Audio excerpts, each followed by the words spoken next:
Hello guys, welcome to success point Jaipur. आज का जो अपना टॉपिक है वो हिंदी सब्जेक्ट से है। व्याकरण में अलंकार जो है वो आपका आज का टॉपिक है। अलंकार को डिटेल से जानेंगे।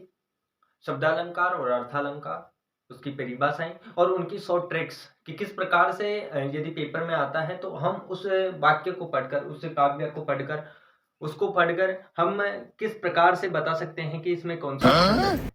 ये सभी बातें डिस्कस करने वाले हैं और वीडियो के अंत तक बने रहिएगा, क्योंकि मैं आज कुछ इम्पोर्टेंट बातें और बताने वाला हूं। और वीडियो के लास्ट में जो अलंकारों से संबंधित जितने भी इम्पोर्टेंट जो क्वेश्चन बनते हैं उन सभी को डिटेल से जानेंगे। और आप चैनल पर नए हो तो प्लीज चैनल को सब्सक्राइब कर दें, वीडियो को लाइक शेयर जरूर करें। हिंदी देखो, अलंकार जो है वो क्या होता है, पहले अलंकार को समझिए। अलंकार जो है उसका अर्थ क्या होता है। अलंकार का अर्थ देखा जाए वाच्यार्थ में, बोलने में, तो इसका जो अर्थ होता है वो होता है कि शोभा बढ़ाने वाला। क्या होता है? शोभा बढ़ाने वाला।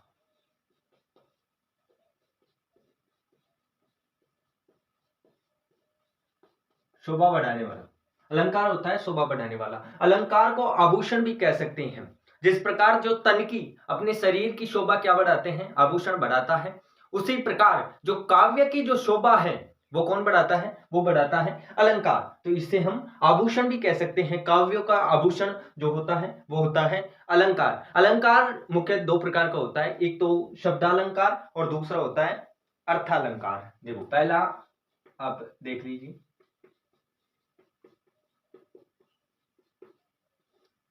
शब्दालंकार। दूसरा हो गया अर्थालंकार। कौन सा?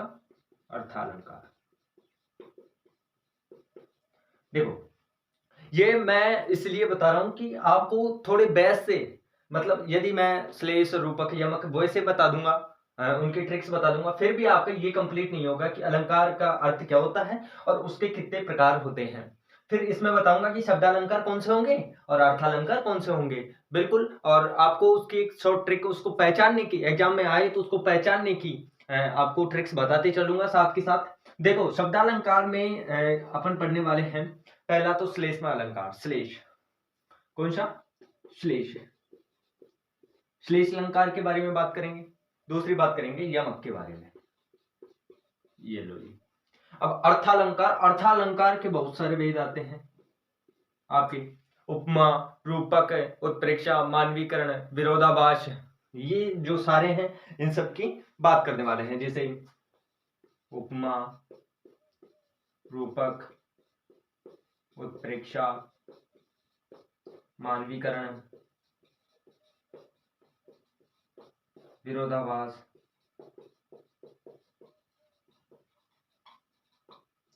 यमक, ये इन सभी की अपन बात करेंगे। तो देखो, मोस्टली मैं आपको बता दूं, ये तो आपकी बेसिक जानकारी हो गई। अब इसके बाद जो अलंकार लेंगे अपन, वो कौन सा अलंकार लेंगे? वो श्लेष अलंकार लेंगे। कि श्लेष अलंकार यदि आपके आ जाए तो आप पेपर में आप क्या लिखोगे?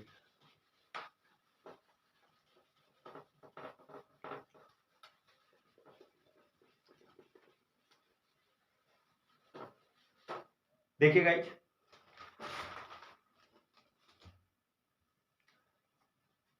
अब यहां पर मैं एक नंबर डाल लेता हूं, क्योंकि बात कर रहे हैं अपन शब्दालंकार की। पहला श्लेष। देखो, श्लेष अलंकार मतलब श्लेष अलंकार, इसका अर्थ क्या होगा? इसका अर्थ होगा चिपकना, किसी भी चीज के चिपकना। इसका श्लेष का अर्थ ही क्या होता है? चिपकना। अतः जो एक शब्द है उसके एक से अधिक अर्थ निकलेंगे। कोई भी एक शब्द आ जाए आपको दिखेगा कॉमन, लेकिन उसके एक से अधिक आपको अर्थ देखने को मिलेंगे। तो वहां कौन सा अलंकार होगा? अपना श्लेष अलंकार होगा। इसका अर्थ यदि आप लिखना चाहो तो लिख लो चिपकना। देखो, श्लेष जो अलंकार है उसकी पहचान किस प्रकार करोगे? कि जहां एक शब्द आए, जहां एक शब्द आए लेकिन उसका अर्थ जो है वो भिन्न भिन्न होना चाहिए। जैसे उदाहरण के अकॉर्डिंग मैं आपको समझाऊंगा। यदि आप परिभाषाएं लिखना चाहते हो इसकी, तो परिभाषा भी लिख सकते हो। जहां एक शब्द के अनेक अर्थ निकले, जहां एक शब्द के अनेक अर्थ निकले, वहां कौन सा अलंकार होगा? आपका श्लेष अलंकार होगा। उदाहरण देख लीजिए आप। उदाहरण क्या है?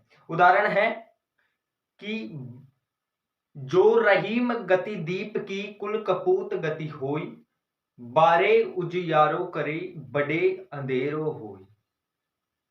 देखो, आप इसे लिख भी सकते हो, मैं लिख देता हूं, फिर आपको समझा दिया जाएगा। देखो, जो रहीम गति दीप की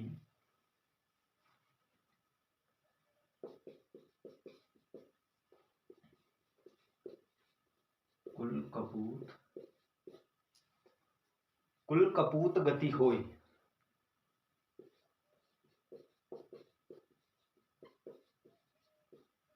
बारे उजियारो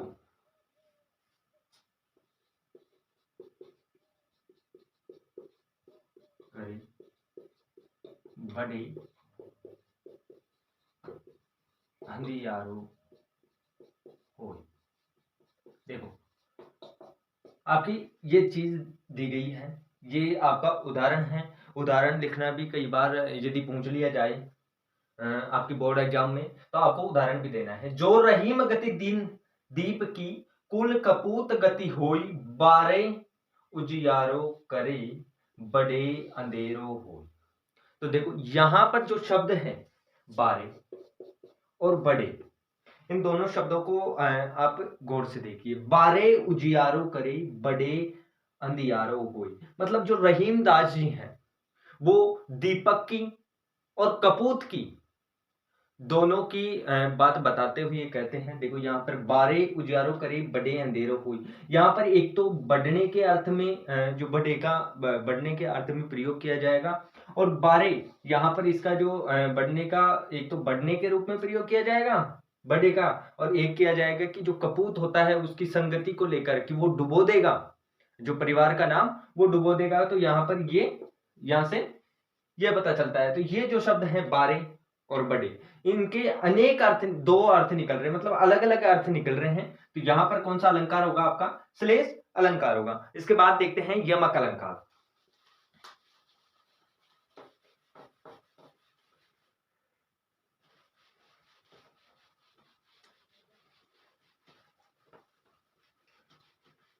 देखो, यमक अलंकार जो है वो बिल्कुल सरल अलंकार है, आपको उसे समझने में बिल्कुल भी कठिनाई नहीं होगी। और जो श्लेष अलंकार है वो भी इतना ज्यादा डिफिकल्ट नहीं है। आपको ये देखना होगा, थोड़ा सा बस कॉमन सेंस थोड़ा सा लगाना होगा कि यदि किसी शब्द में कोई शब्द आ जाए, किसी काव्य में कोई शब्द आ जाए, आपको शब्द दे दिया जाए और जिसका अर्थ डबल मीनिंग निकल रहा हो, डबल मीनिंग आप बोल सकते हो कि जिसका डबल मीनिंग निकल रहा हो, मतलब दो अर्थ निकल रहे हो, तो वहां कौन सा अलंकार होगा? श्लेष अलंकार होगा।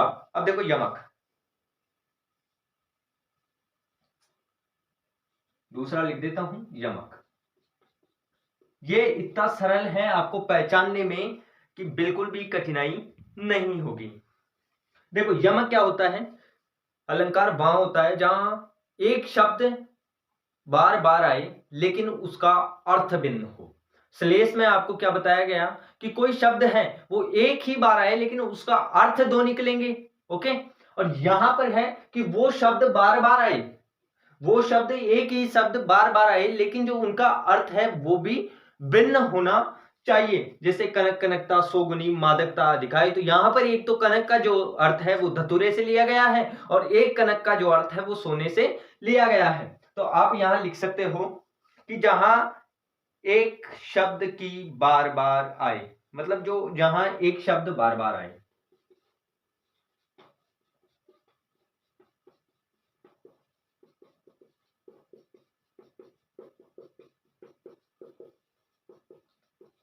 किंतु अर्थ भिन्न होना चाहिए।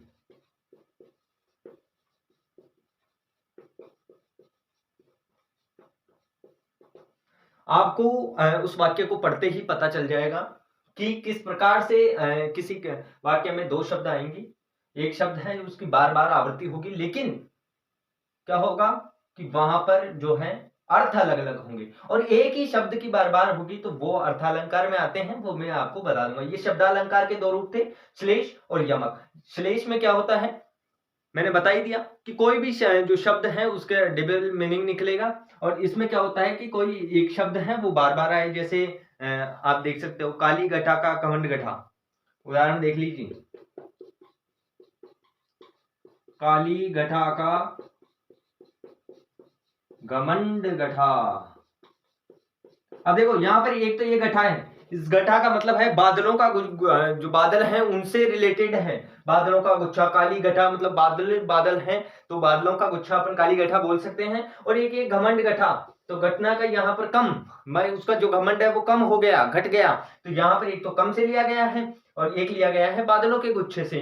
तो इसी प्रकार जो एक जो वर्ड है उसकी बार बार होगी आवृत्ति, लेकिन उसका जो अर्थ है वो होगा भिन्न भिन्न, आपको देखने को मिलेगा।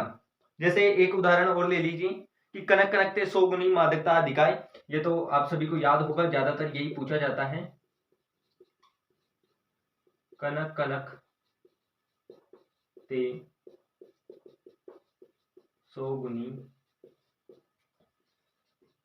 मादकता अधिकाय, ये जो है कई बार पूछा जाता है। वह खाए बोराए जग वह पाए बोराए, तो इसमें जो कनक है, एक कनक का अर्थ स्वर्ण से लिया गया है और दूसरे जो कनक का अर्थ लिया गया है दतुरे से।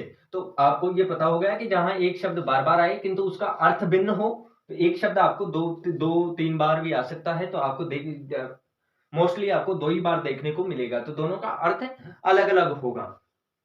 यह हो गया यमक अलंकार। तो इसका मतलब आपके जो है शब्दालंकार कंप्लीट। अब इसके बाद देखते हैं अर्थालंकार। अर्थालंकार भी उनकी कुछ टॉपिक्स, कुछ ट्रिक्स है मेरे पास जिसको आप हल कर सकते हो। देखो यमक में आपको क्या करना है कि कोई ऐसा वर्ड दो बार आए लेकिन उसका अर्थ यदि भिन्न भिन्न हो आपके पास, तो वहां कौन सा अलंकार होगा, यमक। और श्लेष जो अलंकार है उसमें क्या होता है कि एक शब्द के एक से अधिक अर्थ निकले। अब इसके बाद जो है अपन देखने जा रहे हैं शब्दालंकार, अर्थालंकार। अर्थालंकार में उपमा देखते हैं, हेडिंग डाल लो अर्थालंकार। देखो अर्थालंकार में क्या देख रहे हैं अपन, पहला अलंकार उपमा। अब देखो उपमा में क्या होता है कि उपमा में मान लेते हैं उपमेय उपमान किसी चीज की कल्पना होती है, किसी चीज से रिलेटेड बताया जाता है।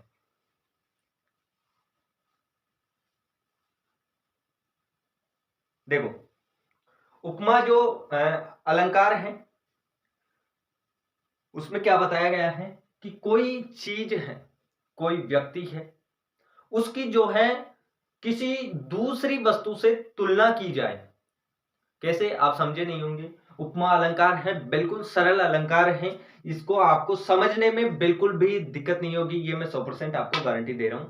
देखो उपमा अलंकार में क्या करना है कि उपमा अलंकार में किसी चीज के, कोई व्यक्ति है तो उसकी क्या है कि किसी दूसरी वस्तु से उपमा की जाती है। जैसे श्री कृष्ण की जो कमल नयनों से जो है उपमा दी जा रही है, श्री कृष्ण के नयनों की। उसी प्रकार जैसे सीता जी का जो मुख है वो चंद्रमा के समान बताया गया है, तो कभी यहां पर कौन सा अलंकार होगा, यहां पर होगा आपका उपमा अलंकार। तो उपमा अलंकार में बेसिक है वो यह है कि जब किसी वस्तु या व्यक्ति की विशेषता दर्शाने के लिए उसकी समानता उस गुण में बढ़ी हुई किसी अन्य वस्तु या व्यक्ति से की जाती है, किसी व्यक्ति या वस्तु से की जाती है। जैसे मैं आपकी तुलना करूं किसी व्यक्ति या वस्तु से जो आपसे बढ़ी हुई हो, तो आपकी मतलब इमेज बढ़ा देगा वो, मतलब आपकी उपमा कर रहा है, तो वहां कौन सा अलंकार होगा, उपमा। उदाहरण देख लीजिए, उदाहरण में क्या होगा आपके, जैसे सीता जी का मुख चंद्रमा के समान, सीता का मुख चंद्रमा के समान सुंदर है।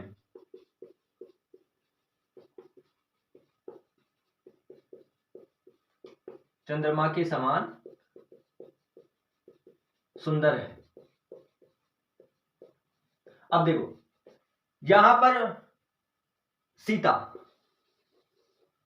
का मुख चंद्रमा के समान सुंदर है, किसी से किसी की तुलना की जा रही हो वहां पर, भाई सीता जी का मुख की जो तुलना किससे की गई है, चंद्रमा से की गई है। वहां पर आपको क्या करना है, डायरेक्ट दिमाग को लगाना है और वहां पर आ जाना है आपका उपमा अलंकार।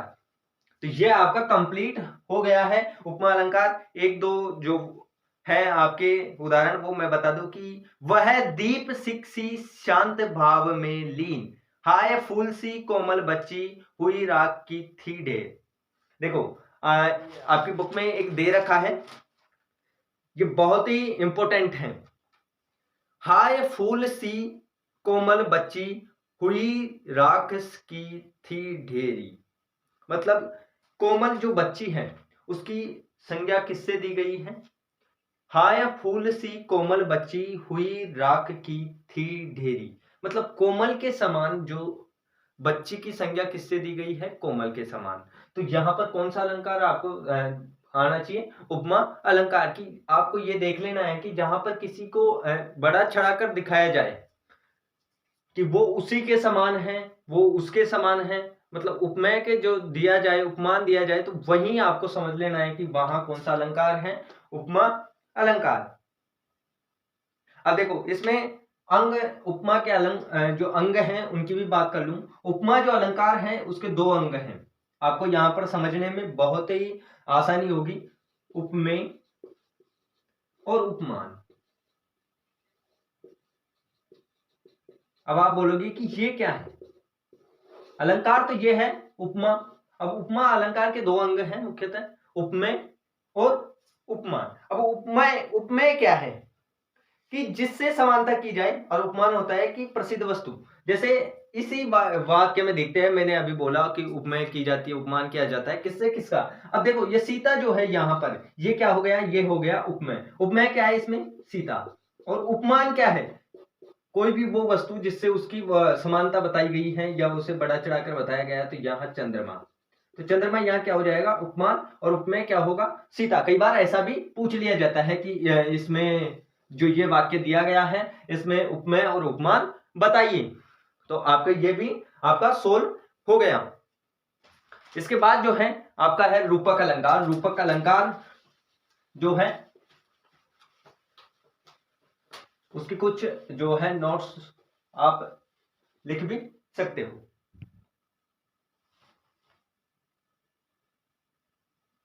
देखो दूसरा है रूपक।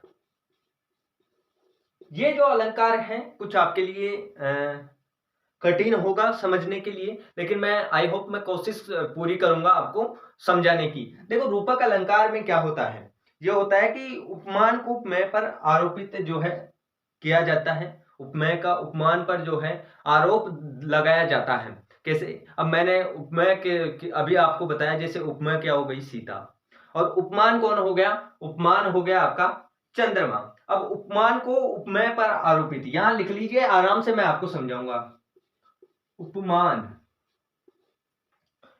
आपने लिख लिया, उपमान को उपमेय पर आरोपित किया जाता है। किस अलंकार में किया जाता है, रूपक अलंकार में। अब देखो उपमान मैंने वहां पर क्या बताया था, उपमान बताया था मैंने वहां पर चंद्रमा। जैसे वो पहला वाला उदाहरण लें तो उसके अकॉर्डिंग आपको समझने में तकलीफ कम होगी। देखो उपमान जो है वो क्या हो गया, चंद्रमा हो गया। क्या लिख देता हूं आपके समझने के लिए कि चंद्रमा हो गया और उपमेय कौन हो गई, सीता। तो यहां पर ये वर्ड कहना क्या चाहता है कि उपमान को उपमेय पर आरोपित किया जाता है, चंद्रमा को सीता पर आरोप लगाया जाता है। चंद्रमा का सीता पर क्या है, आरोप लगाया, वहां पर दिख जाए आपको, उपमान को उपमेय पर आरोपित दिख जाए जहां पर भी, तो वहां आपको कौन सा अलंकार करना है, रूपक अलंकार। उदाहरणों के अकॉर्डिंग मैं आपको समझाने की कोशिश करता हूं कि जलता है यह जीवन पतंग। उदाहरण देख लीजिए, आपके उदाहरण इंपॉर्टेंट हैं। जलता है, मैं तो कहता हूं कि आपको सभी जो अलंकार हैं उसके मैं उदाहरण लिखा रहा हूं, आपको एक एक उदाहरण आप याद कर लीजिएगा, क्योंकि आपको एक्सप्लेन करने में और समझने में जो है वो आपको अच्छा रहेगा। देखो जलता है यह जीवन पतंग, जलता है यह जीवन पतंग।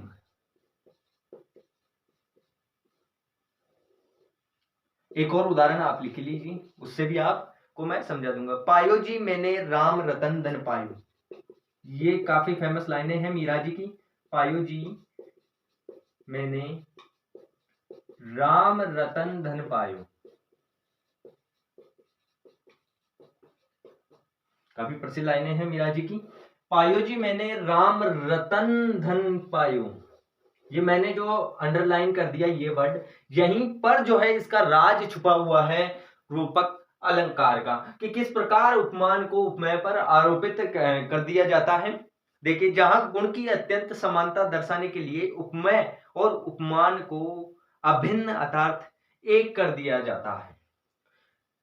या देखो, जलता है यह जीवन पतंग, यहां पर कवि कहता है कि जो जलता है यह जीवन पतंग, एक पतंग, एक दीपक के, जब दीपक जलता है या आप रोशनी प्रकाश जलता है तो वहां पर जो है पतंग आ जाते हैं। कुछ पतंग मतलब कीड़े उड़ने वाले, आप देखते होंगे वर्षा के मौसम में, या वैसे भी आप जब बाहर जब रोशनी होती है तो वहां कुछ कीड़े उड़ के चले जाते हैं।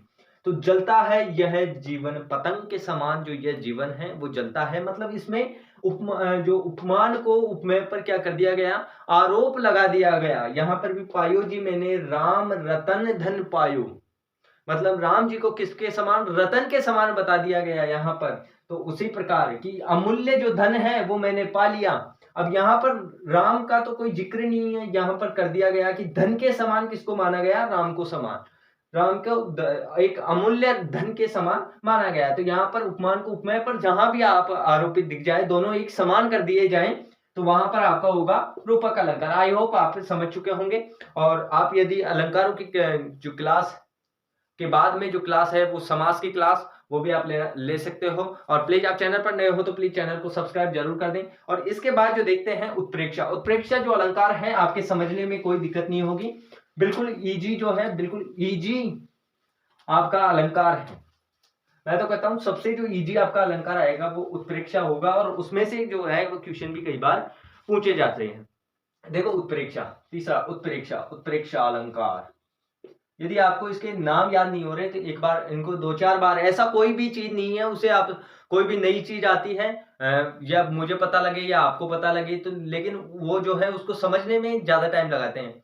क्यों? क्योंकि यदि आप उत्प्रेक्षा आपने नाम सुना, या कोई सा भी शब्दालंकार, अर्थालंकार, कोई भी नाम हो, श्लेष हो, यमक हो, रूपक हो, कोई सा भी आप नाम सुनो, या हिस्ट्री में देखो, चाहे ज्योग्राफी, पॉलिटिकल, कोई सा भी हो, तो उसको क्या करना है आपको, 2-3 बार आपको उसका नाम लेना है। यदि जैसे अपन अपना नाम और अपने परिवार वालों का नाम कभी मरते दम तक नहीं भूलते, जब तक जीते हैं तब तक याद रहता है, उसी प्रकार यदि आप इन्हें 1-2 बार रिवीजन करोगे इनका, तो आपके ये क्या है कि मेमोरी में फीड हो जाएगा, और मेमोरी में फीड होने के बाद आप इन्हें नहीं भूलोगे। देखो उत्प्रेक्षा अलंकार में बता रहा था कि ये सबसे सरल अलंकार आपका होने वाला है।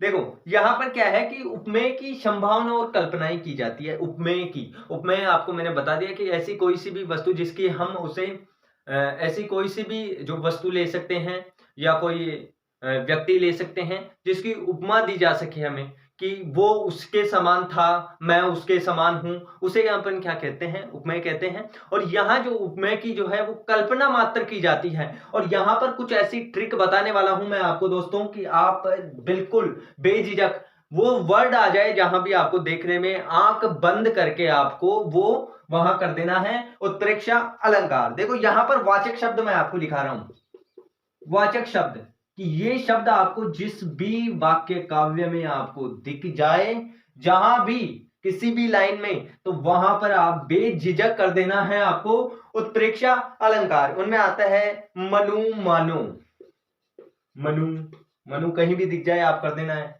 मानो, जानू,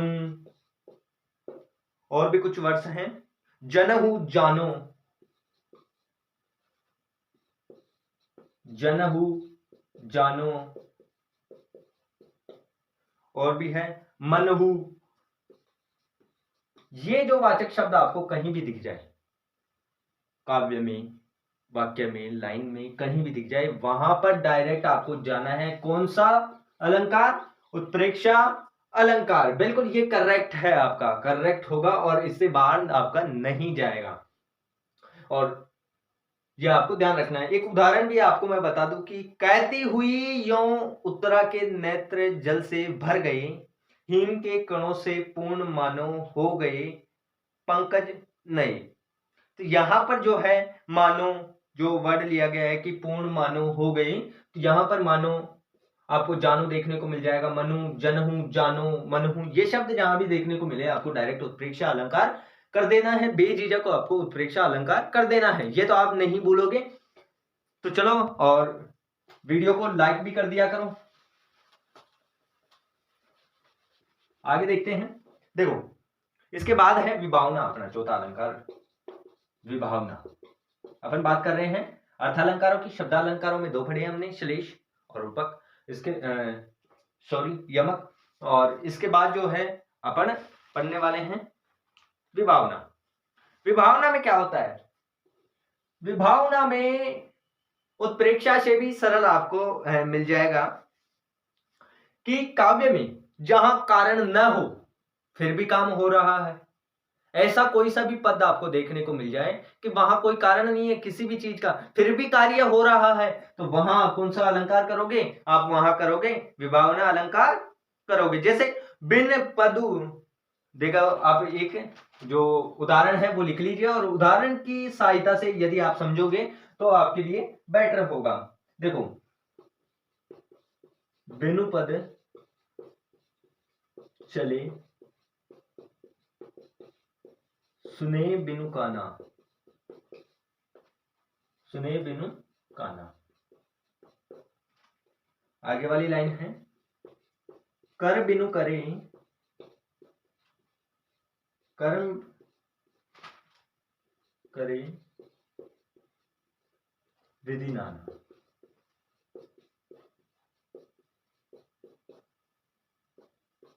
देखो, ये उदाहरण आपके लिया गया है कि बिनु पद चले,